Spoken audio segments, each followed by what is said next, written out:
नमस्कार, मी निकिता. आपण पाहतायत LS मराठी. पाहुयात महत्त्वाच्या हेडलाईन्स. गरिबांच्या लेकरांचं कल्याण होऊ द्या, जात प्रमाणपत्र रद्द का करतायत? मुख्यमंत्री फडणवीस बावनकुळेंच्या माध्यमातून का मुळावर उठलेत? मनोज जरांगेंची टीका. मुंबईत NUCFDCच्या कार्यालयाचं उद्घाटन. सोहळ्याला मुख्यमंत्री उपमुख्यमंत्री अमित शहा उपस्थित. बँकिंग सेवा आधुनिक पारदर्शक होणार, अमित शहांचं वक्तव्य. ठाण्यात शाळकरी मुलाचा ड्रग्ज सेवनाचा कथित व्हिडिओ सोशल मीडियावर व्हायरल. शाळकरी मुलांमध्ये अंमली पदार्थांचा वापर वाढत असल्याचं समोर. गद्दारांचा बॉस बदललाय, ते थेट मोदींना भेटतायत. अमित शहा इथं, गद्दार तिथं मोदींना भेटतायत. हा संदेश कुणाला देतायत? सुनावणी सुरू असताना गद्दार मोदींना भेटण्याचं कारण काय? उद्धव ठाकरेंची टीका.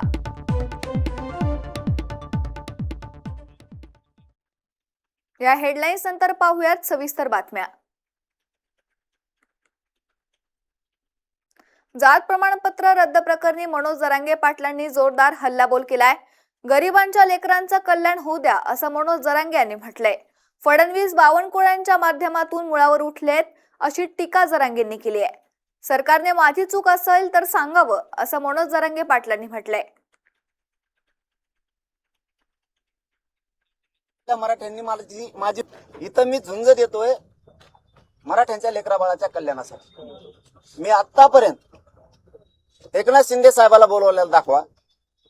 मुंबईहून आल्यापासून 1 वर्ष होतं, 29 ऑगस्टला. आता फडणवीस साहेबांना एक शब्दांत दुखावलेलं दाखवा. पण तुमची जर पत्र देतोय आणि रद्द करा म्हणतोय, ते फडणवीस साहेबाला कळत नाही का?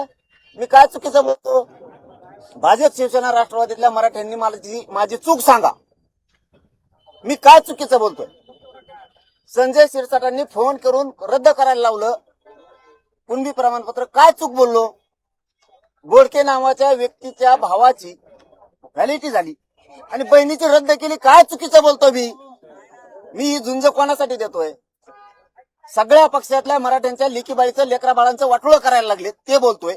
काय चुकीचं बोलतोय? मी ते पत्र सुद्धा आणले की हे बघा काय बोडकेची व्हॅलिडिटी, तिच्या भावाची, सख्या चुलत भावाची, ही रद्द केली, बहिणीची रद्द करून टाकली. काय खोटं आहे? का मुळावर उठले फडणवीस त्या बावनकुळेच्या माध्यमातून? हे एकनाथ शिंदेचं काय? मनोज जरांगे पाटलांच्या आरोपावर खासदार अशोक चव्हाण यांनी प्रत्युत्तर दिले.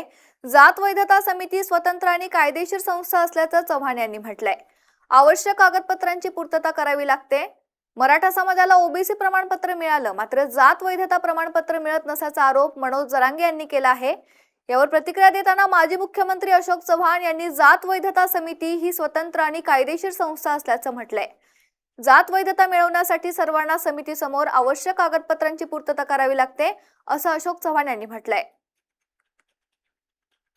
फक्त मराठाच नाही तर राज्यामध्ये जेवढे जातीचे प्रमाणपत्र आहेत त्या सर्वांनाच व्हॅलिडिटीची जी प्रक्रिया आहे ती लागूच आहे. OBCना लागू आहे, कुणबी मराठ्यांना लागू आहे, SC ST मुनेर वारलू हे सगळं लागू आहे. आणि ती एक कायदेशीर प्रक्रिया आहे, ती एक क्वासी ज्युडिशियल बॉडी आहे आणि ज्याच्यामधून सर्व कागदपत्रांची छाननी केली जाते. आणि पूर्तता असेल तर काय अडचण येतच नाही. पण पाहिलं ना, बऱ्याच ठिकाणी काही अडचण येत नाही. आता काही ठिकाणी जर कागदपत्र नसतील तर एखाद्या वेळेस प्रश्न निर्माण होऊ शकतात. मला त्यातली काही अधिक, मी फक्त मेरिटचं बोललेलो आहे की ज्या ठिकाणी पूर्तता कागदपत्राचे होते, ते SC असो, ST असो, OBC असो, मराठा असो, कुणबी असो, मुनेर वारलू असो, कुठले समाज असो, जिथे व्हॅलिडिटी असेल तिथे.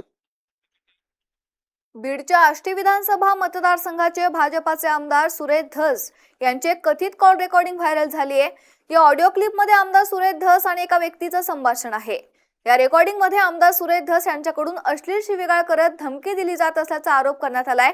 मात्र ही कॉल रेकॉर्डिंग बनावट नसून बदनाम करण्याचं षडयंत्र रचलं जात आहे, असं स्पष्टीकरण आमदार सुरेश धस यांच्या कार्यालयाकडून आलंय. या ऑडिओ क्लिपने सर्वत्र खळबळ उडाली आहे. Hello hello hello hello hello दस्ताना बोलणार आहे. हा बोला. एक मिनिट, दस्ताना बोलणार आहे. हा द्या ना. अण्णा कोण? हॅलो. हा नमस्कार अण्णा. मग ते तुझं मला काय रे भाडं? अहो ते दलिंदर बोलायच्या ना त्या दिवशी मी इतक्या शिव्या देऊन तिथून आणला अण्णा तैशेल पासून आई मायवर. आता त्याने काहीतरी उद्योग केला. नाही ते मी त्या दिवशी त्या अण्णा याला जरूर हाकलून नाही तुझं ते सगळे नोकरी भेकरून इथं नाही ठेवणार अहो उद्योग. माझा काय दोष आहे सांगा बरं अण्णा, माझा काय दोष आहे? तुला अहो 50 बारा त्या गाबड्याला सांगून मी त्या दिवशी तैशेल पासून आई मायवर शिव्या देऊन आणलं. आता काय सांगू मीच वैतागलो, मीच परेशान झालो. मी माझ्या लेकरा बाळाचं बघू का त्याचं बघू सांगा बरं तुम्ही. ते आत्ताच्या आत्ता जायचं. ते 1 तासाच्या आत तू परत मला फोन नाही केला तर मी तुझं बघतो जातात. आता काय मी काय करू सांगा बरं फोन. काय झालं ते नीट बघ तुझं. काय झालं आता बघ टाकलं तू आणि मला सांग. मी परेशान झालोय अण्णा, मीच इतका परेशान झालोय. माझ्या मागं दुखणे, माझ्या बायकोच्या मागं दुखणे, माझ्या पोरीचं लग्नाचं मी बघतो. मी तुम्हाला सोडून मी जाणार माणूस आहे का सांगा बरं. माझ्या रक्तात तुम्ही मी 30 वर्षापासून तुमचा मला बाकी नको सांगू. मी 30 वर्षापासून तुमचा माणूस आहे का नाही. फोन नको करू. हा मला फोन नको करू. काय झालंय ते बघ. यानंतर बातमी आहे पालघरमधून. पालघरमध्ये मनसेतील गटबाजी चव्हाट्यावर आली आहे. पक्ष कार्यालयातच 2 गटांमध्ये हाणामारी झाल्याचं समोर आलंय. माजी शहराध्यक्ष सुनील राऊतांना मारहाण झाली आहे. आता त्याचं सीसीटीव्ही फुटेज सुद्धा समोर आलंय. सुनील राऊत यांना मारहाणीचा व्हिडिओ समोर आलाय. पालघरमध्ये महाराष्ट्र नवनिर्माण सेनेतील अंतर्गत गटबाजी वाद चव्हाट्यावर आल्याचं पाहायला मिळतंय. मनसेच्या 2 गटात मनसे कार्यालयातच हाणामारी झाली होती. मनसेच्या नियोजित बैठकीदरम्यान मारहाण करण्यात आली होती. मनसेचे माजी शहराध्यक्ष सुनील राऊत यांना बेदम मारहाण करण्यात आली होती. या घटनेचा सीसीटीव्ही कॅमेरा आता समोर आलाय.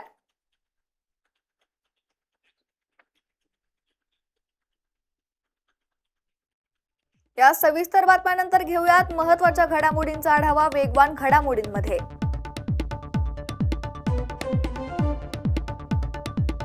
वाशिम शहरातील सीसीटीव्ही यंत्रणा 2 वर्षांपासून बंद. सुरक्षेचा प्रश्न ऐरणीवर. कॅमेरे तातडीने सुरू करण्याची नागरिकांची मागणी. संत सावतामाळींना दर्शन देण्यासाठी पांडुरंगाच्या पालखीचे पंढरपुरातून प्रस्थान. संत सावतामाळी यांनी आपल्या शेतात पांडुरंग पाहिल्याच्या आख्यायिकेला उजाळा. दौंडमध्ये शाळा कॉलेज परिसरात मुलींची छेड आणि हुल्लडबाजी करणाऱ्यांविरुद्ध दौंड पोलिसांची कारवाई. कारवाईमुळे नागरिक आणि पालकांमधून समाधान व्यक्त. नवी मुंबईतील वाशीमध्ये इमारतीच्या पुनर्विकास प्रकल्पांमुळे नागरिक त्रस्त. रंगरंगोटीच्या कामामुळे नागरिकांच्या गाड्या खराब झाल्या. बांधकाम व्यावसायिकावर कारवाईची मागणी. हिंगोली शासकीय रुग्णालयात रुग्णांची हेळसांड. एका बेडवर 2 रुग्णांची अतिरिक्त बेड व्यवस्थेची मागणी. यवतमाळच्या एलसीबी पथकाकडून हत्याकांडाचा उलगडा. 35 वर्षीय तरुणाची 6 लाख रुपयांची सुपारी देऊन हत्या केल्याचा धक्कादायक प्रकार उघड.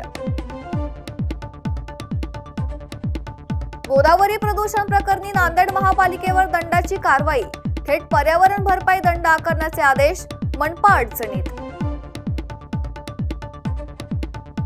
भिवंडीमध्ये कल्याण नाका परिसरात मुख्य रस्त्यावरील वळणावर टेम्पो पलटी. स्थानिकांच्या मदतीने टेम्पो बाजूला केल्याची माहिती. सुदैवाने कोणतीही जीवितहानी नाही. वाराणसीमध्ये मान्सूनमुळे भीषण पुराचा एक व्हिडिओ सोशल मीडियावर व्हायरल. दृश्यांमुळे शहरातील सांडपाणी निचरा व्यवस्था आणि मान्सूनपूर्व तयारीचा अभाव समोर.